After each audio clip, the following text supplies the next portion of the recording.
We just awarded a contract back in November, the same time Chicago awarded their contract. And quite frankly, when I was looking at Colin's slide, I mean, that's where we are. We still issue tokens on the city side, still accept cash. And on the railroad side, we still do the tickets, where we have ticket agents at all the locations. They sell tickets, you get on the train. The conductor punches a ticket, collects a ticket, and that's it. It's really old school. But we just awarded a contract to go to the open payment system. We're doing a lot of things that was Colin described and what they're doing in London, but we still have a long way to go. But the reason why we're doing it, number one, is there's a lot of building convenience for our customers, but there's also a lot of efficiencies that can be yielded by the transit operator. And when I look at regional rail, when we have ticket agents at all the locations, we worked out a program that would effectively eliminate those ticket agents. That saves us a lot of money. Also, from a convenience standpoint, similar to Chicago, we have a lot of weekly instruments that people buy, a lot of monthly instruments that people buy. Well, they don't have to wait in line every week or every month to buy those instruments. It would be automatic. And we're looking at gating the downtown location so they actually tap out, and that would be the validation of the card. So we also have some trainmen on the trains that are currently inspected that wouldn't necessarily have to do that anymore. So there's a lot of efficiencies with this system, in addition to a lot of convenience for our passengers. Mm-hmm. Sure. Hi. I think that with the account-based move to account-based systems, eventually the need for operators to issue cards will decline. I'm not sure if it'll get right out. I think there's a subset of our customers that are still gonna need a card for some reason or another. But I think the move to account-based certainly allows for a lot more flexibility and for people to make the choice not to have a card. Yeah. I think I would agree with that, but I think your question is actually very specific, which is, will we see a world in which no tickets are sold? It's not a question of fewer tickets, it's a question of no tickets. And that's a world that's hard to imagine. Much like checks, in the UK, we used to issue 1 billion checks 20 years ago. Now we issue 20 million checks, but those 20 million checks stubbornly just don't go away. Likewise, if you look at our ticketing systems, 96% of bus ticketing is on Oyster today, but the remaining 4% just doesn't go away, right? And that thin tail of residual need is very hard to meet by any other means. So, for example, in the underground system in London, 81% Oystered. The bulk of the remainder is tickets issued by the commuter rail system. At some stage, they'll get smart, and those tickets will move on to smart cards as well. But there are two communities which will always need some access to service from TfL. One is people who don't have a form of payment that we recognize. So if the answer is we adopt bank cards, well, there is a small proportion of people who don't have bank cards. There's actually a much larger proportion of people who don't want to use their bank card. Right? And so they will always come back to look for a solution from us. And then there are the one-offs, which is actually the hardest market to deal with. The people who've left their wallet home, the people who've lost their wallet, they're between the recent immigrant who's got no access to any payment method in the UK. And all of those markets are actually quite hard to serve. So I could actually see a world in which we don't have Oystered. Oyster's been replaced by a new generation smart system. I find it much harder to see a world in which we have no MaxStripe at all. Okay. Patrick, do you see ticketing ever becoming obsolete? And does that worry you? First and foremost, I will do a short introduction saying that as a supplier, we have, let's say, our customer who are the operators and the customer to our customer who are the end users. So I would say the approach is 2 steps. Well, I would say the good news is that the world is not unique, right? So we are not everywhere on the globe at the same, let's say, stage. And the situation is very diverse. So picking up on some points. For example, we were talking about, let's say, a seamless journey from a parking to a public transport. Guess what? We did that in Johannesburg in 2010 for the Football World Cup, right? So eventually it was not the most advanced, let's say, operators in the first place, simply because it was not existing before. But this is where we put this, let's say, the first time ever, as far as Thales is concerned. So also talking about utilization of EMV cards and things like that. Obviously, eventually kids do not carry that bank cards to begin with, and in some countries, if you go to Bangkok, maybe people simply don't have them, or some of them don't have them. So I don't see that anytime soon happening, and certainly if it does happen, it will not happen everywhere at the same time. I think this is very much a matter of, let's say, movement from a legacy situation to a future. That's my view of this point. Okay, I mean, I think you've all touched on a bit some of the drivers for why you might want to move to a smarter ticketing system, and I think all of you mentioned some of the benefits in terms of efficiency for operators and for system suppliers, in terms of the cost, and this is something that I think is not always traditionally thought about, because it's been perhaps a hidden cost, the cost of cash management and revenue management, but it is a real cost, and at least there are things, they might be difficult to drive out, but there are real costs there that you can drive out. You've also, and some of the speakers have been talking about an improvement in the passenger proposition, and some increased benefits for passengers. And I just wondered, how do you make sure that you are developing systems that have benefits for all players, for operators and for passengers, and for the authorities that perhaps manage them? Do you have any thoughts on that? Let me pick up on that. When we started on the future ticketing project in Transport for London, we set a very hard objective, which was our aim was to cut the cost of revenue collection, but with a very hard constraint, which is we wouldn't make customer service any worse than it is with Oyster. Okay. And that meant that you look at customer service across all the different issues. How do you get a ticket? How do you get an Oyster card? What happens when it fails? What happens when you want to get a refund? All of those aspects, the objective was we wouldn't make things any worse. And we've lived by it.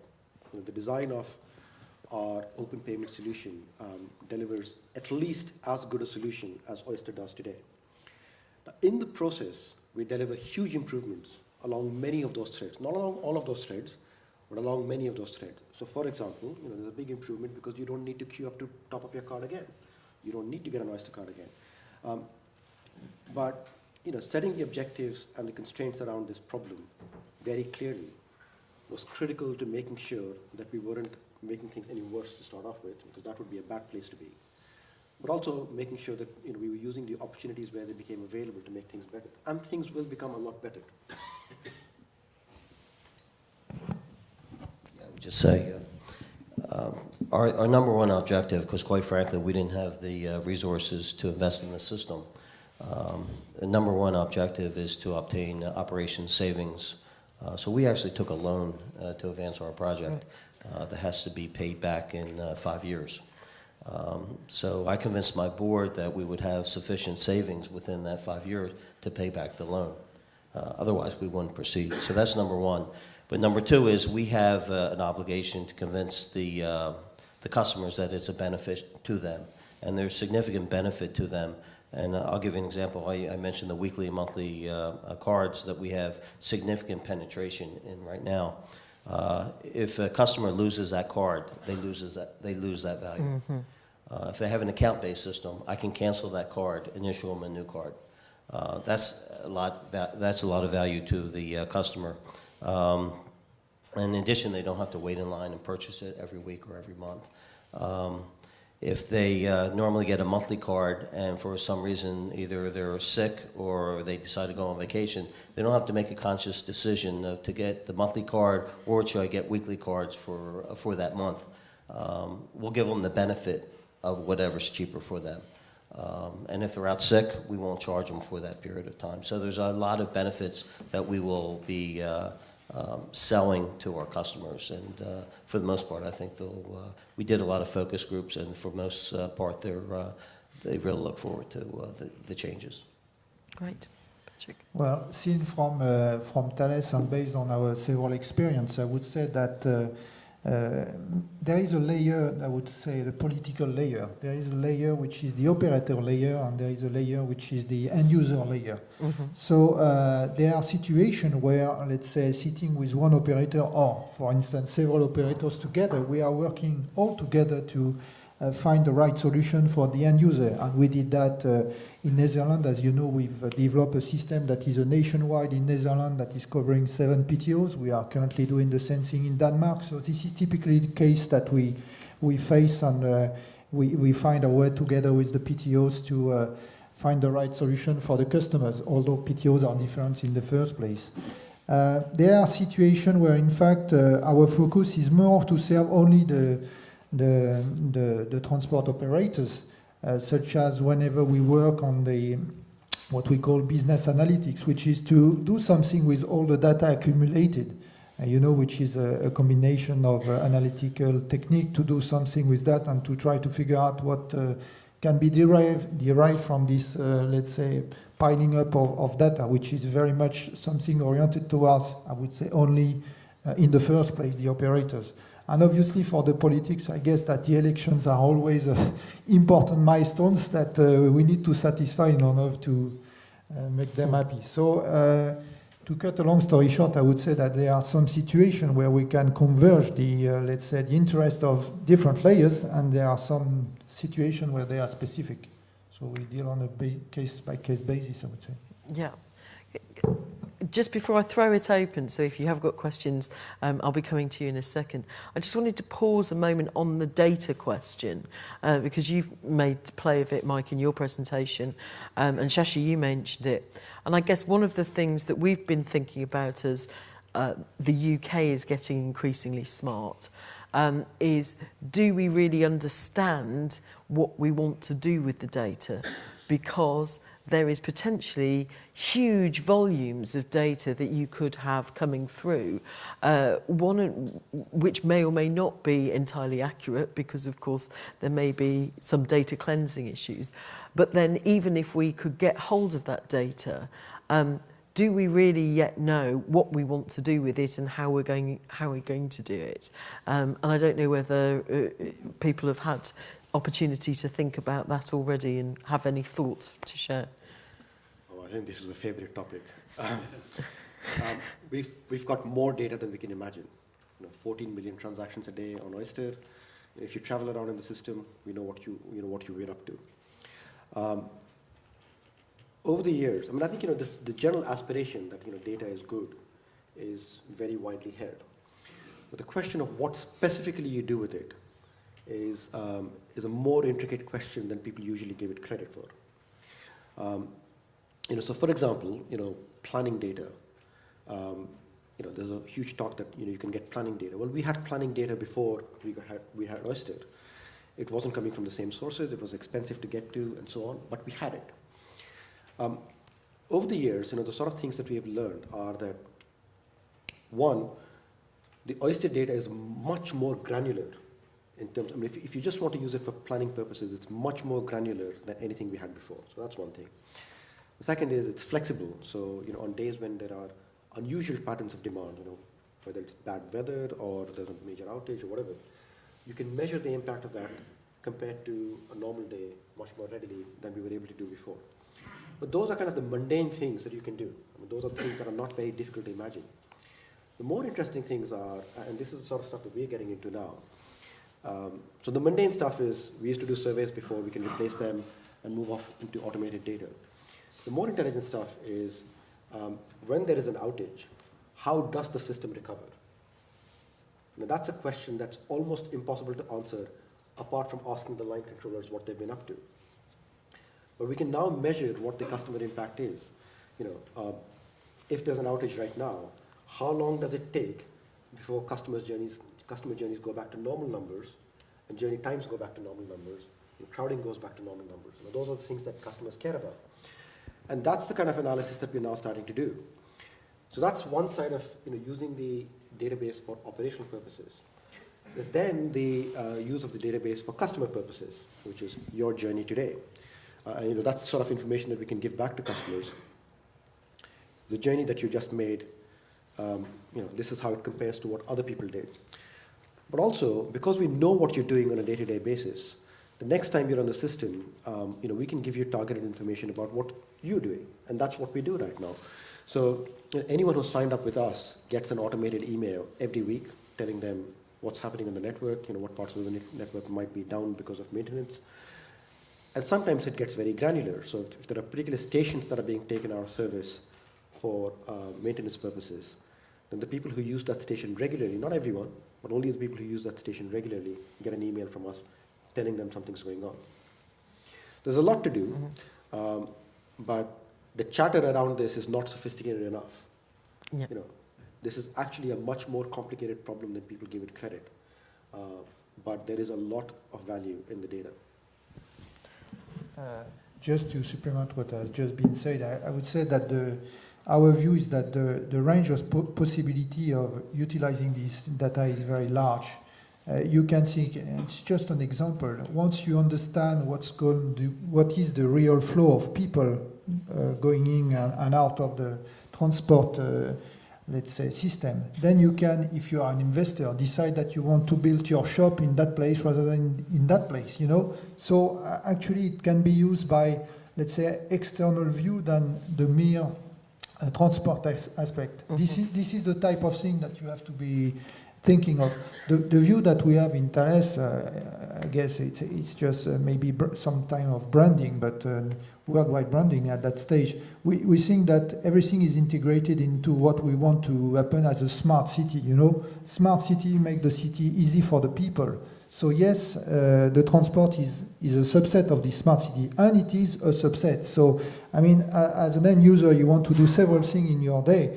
Right, so eventually when you exit your office and you take the public transport, well, luckily you want to find a bakery just there, That's the kind of thing that you want to have. So by utilizing wisely, let's say, the data that you collect from the public transport, you can do tons of things with it. This was just an example. Yeah, okay, great. Did you want to add to that, Mike, as you're... Yeah, sure.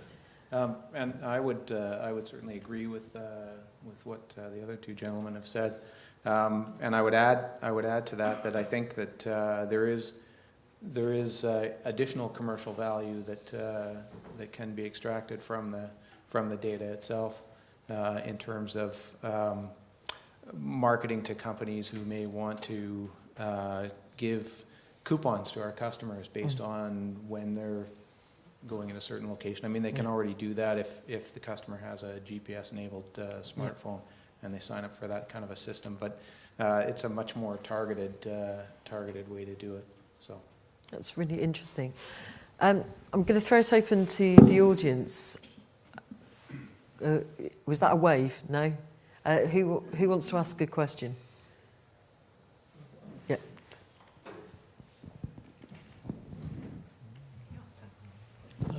14 million transactions a day. That's a lot of data. When you want to do the data mining, how do you do the processing on that large amount of data? So it's how do you process that amount of data? 14 million transactions a day, Shashi. With some difficulty. We have dedicated data warehouses that run all these databases. It's not just 14 million transactions. We store data for 2 months. So the database itself is 4 terabytes. Quite a large database, and you need some highly skilled people who can interrogate these databases. It is not something that everyone can do.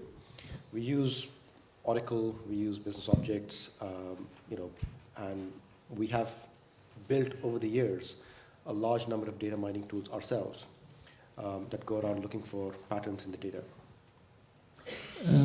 do you have information or any measure? How long does it take to find an entry, for example, in 1 gigabytes of data or 10 gigabytes of data? Well, I mean, it depends upon what sort of query you're running. Finding the right kind of data, even within a 4 terabyte database, is not a big problem, depending upon what you're looking for, right? So there are some queries. I've just had actually, within the last 15 minutes, I've just had queries reported back to me. They'll report within seconds, right? Because what I was looking for was patterns of journeys at Paddington Station that fit a particular pattern. But almost automatically, because I've said it's Paddington Station, you can narrow down from that 4 terabytes to a much smaller database. There are other cases, and we had this when we launched Oyster on National Rail, where we were looking for patterns where people were making things that may have been extension trips on their weekly passes, right? That's a sort of query where you're actually looking at the entire database to see, going around measuring every single journey to see whether it fits that pattern, right? And that sort of query can take you, 15 hours to run. So it depends upon what you're running. The size of the database is not the issue. The question is really about what specific question you're asking. And the answer could come back in seconds, or it could come back in days. Does that help you? Okay, who else has got a question for our assembled panel? Thank you. Several of you alluded to the difficulty of never actually being able to eliminate the last passenger that won't be able to use the open loop system, the bank card system. I guess my question is, in certain contexts around the world, you have significant numbers of people who don't have a bank account or that type of medium, let's say 50% or something. Does it make sense in your mind to still go forward with that type of architecture, despite the fact that you have significant numbers, or do you have to take sort of a strategic view that within 5 years in the future that number will actually go up substantially, so it's still worth doing? What are your thoughts on that? I'll answer that. When I came over here, every time I give a credit card, they try tapping it and it doesn't work. I have 4 credit cards in my wallet and 1 debit card, and neither of them are smart card. None of them are smart cards. So we have a long way to go over the states. As a matter of fact, I think there's only 1 banking institution within Philadelphia that actually has a smart card that they issue. That said, there is a large portion of our riders that do have cell phones. 90% of our people have cell phones, and I venture to guess the 10% that doesn't, a lot of them are senior citizens that ride free anyway. So we think eventually, if it's not the banking, eventually it'll be the smartphone that they actually utilize to go on their trip. But I think it's a cultural thing, and I think eventually we'll get there. It's just it's going to take a couple of years. Simon, do you want to add something? Excuse me, I'll just to add to that. I mean, I think along with cell phones, there's other technologies out there that I think that can help for that small minority. I mean, I think most people will migrate into using their bank-issued EMV products. If they don't have bank-issued EMV products, then I think over the course of the next 5 to 10 years, certainly the cost of instant issuance, contactless bank cards will come down. There'll be prepaid cards, stored value cards, and that will certainly open up a large, or sort of make a huge dent in that number, I think, to sort of over that time. But at the moment, they're quite expensive to issue and to do instant issuance with, so it'll take a bit of time for those to come down in price to certainly be affordable to the group that Shashi alluded to earlier. Shashi? It's a good question, because this is a question that all of us have to look at very hard. Because until now, we've been issuing tickets which are completely within our control. We control the entire technology chain. The entire vertical chain around the technology is ours. I go back to the point that you can't travel on our system without using something that we have given you. So in relying upon an outside world to issue something that can be used on our system, that is actually not an easy thing to do. It'll be the first time for the transport industry, at least in London in 150 years, when we'll be at that point. But I think the question that you're asking, has to be separated out into two parts. And when you look at our architecture, you have to split it into two parts. One question is, where should the logic sit? Does it sit on a card, or does it sit in an account? And there's a different question about, if it's account-based, there's a different question about what forms of payment or what forms of ID we accept, right? So just answering the first question, having run Oyster now for 10 years, I'll tell you, if 10 years ago we had the option of building an account-based system, that's what we would have done. There were two things that got in the way of that. Actually, there was one thing that got in the way of that, and there's one thing that got in the way of using open payments. 10 years ago, we did not have the communications networks that we have today. And without the communications networks, you can't run an account-based scheme. Right?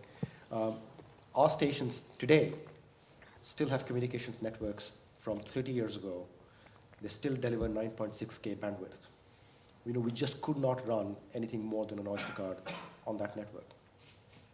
But we're going from 9.6K to a gigabit network, right?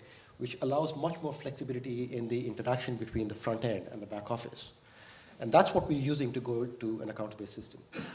The second question is, why did we end up in a world where the value sits on the card itself? And that's partly driven by the network, because we couldn't do real-time lookup into a back office.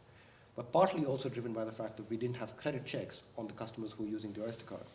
And if you don't have the credit check, and you don't have the network to look up into a back office, the only way to solve that problem is by the value sitting on the card and the transaction taking place between the card and the reader.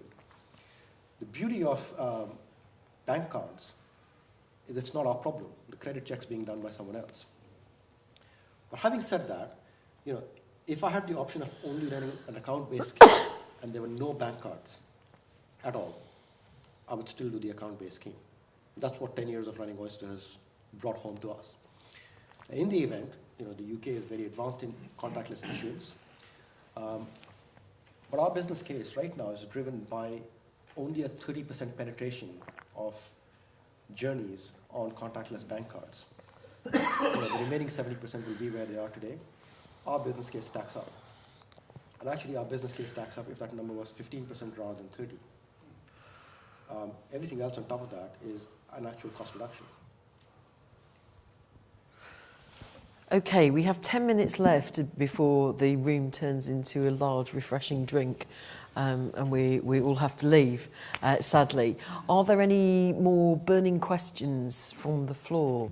Yeah, I think the Department of Transport's trying to develop an integrated ticketing scheme for the national rail system, similar to what they've done in the Netherlands. And I wondered what your aspiration was for that, and how much data you would look to acquire, and how you would look to use that. And perhaps Patrick could also clarify a little how much data is gathered in the Netherlands and how that's used in terms of providing better information to the customer. It's an excellent question. We have, I think, only just started thinking seriously ourselves, which is why it was a big question for me about how we use the data, and indeed what data we want. I have had experience of a number of big transport projects and big IT-related projects, sometimes the same. And particularly in the world of IT, I think there is often a number of lazy assumptions that are made that by capturing bucket loads of data, you will immediately get intelligence. And intelligence and data are not the same thing. And unless you apply some intelligence, certainly even before you start thinking about what data you want to collect, then you will just end up with a glut of stuff that you don't really necessarily know what to do with. So we are just, I think, really at the beginning of starting to think through some quite difficult questions about what do we want to do with the data, what do operators and operating authorities want to do with the data, and what do other parties potentially want to do with the data, because there is, quite big, as others have alluded to, quite big other potential for usage of the data. And then how do you triangulate that with what passengers, what people who are generating the data and really who own the data want others to be able to see and do with that data? Because again, there are big privacy questions there, and obviously, if you start approaching something which is a unique personal identifier that you have with you at all times and which is tracking your every move and sending that data back to government, that is something that, you know, puts a chill down quite a lot of people's spines for some quite good reasons. And so you have to be very careful about what data you're trying to capture and what are you going to do with it. On your point about rolling out an integrated transport scheme, I think what the UK aspired to do was to build interoperability in to the various schemes that were developing.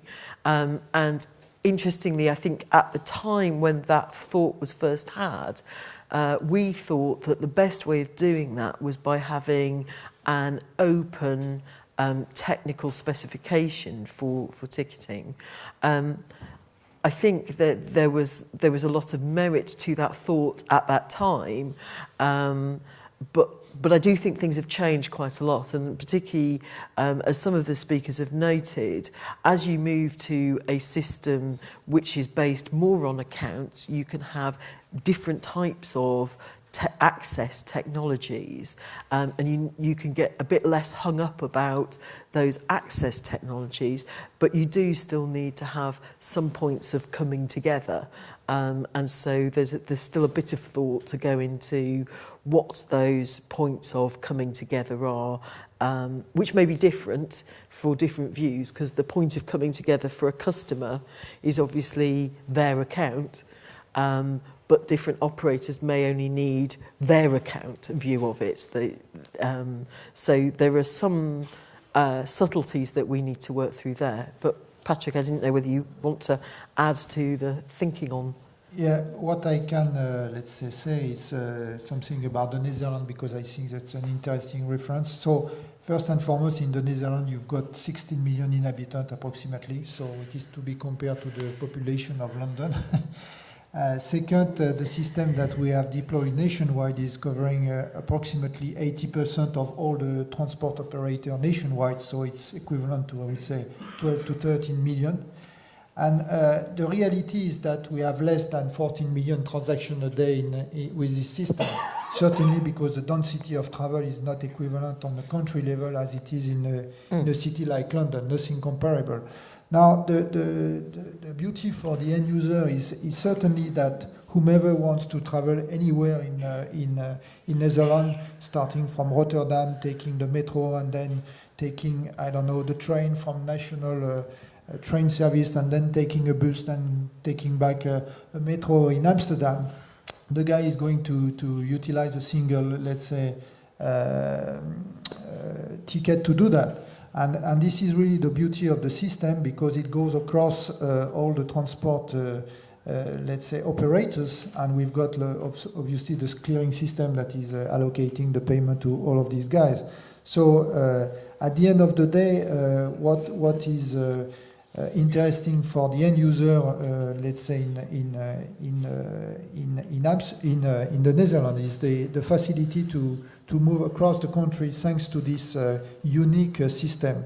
But in fact, in terms of technical challenges, it does not face the same, let's say, load of transaction that you have in London, just because the pattern is different, I would say. Great. We've got 3 minutes to go, so I think this is probably the point at which we need to wind up and say thank you to all the speakers for all the insights that they gave us about the different ways in which they're attacking some quite similar challenges, both about improving the here and now and about thinking 2 or 3 steps ahead when this is an area that is notoriously difficult to call. Germany, for example, made a big bet on NFC. NFC still yet to roll out, perhaps in the way that has been anticipated. It's still just around the corner.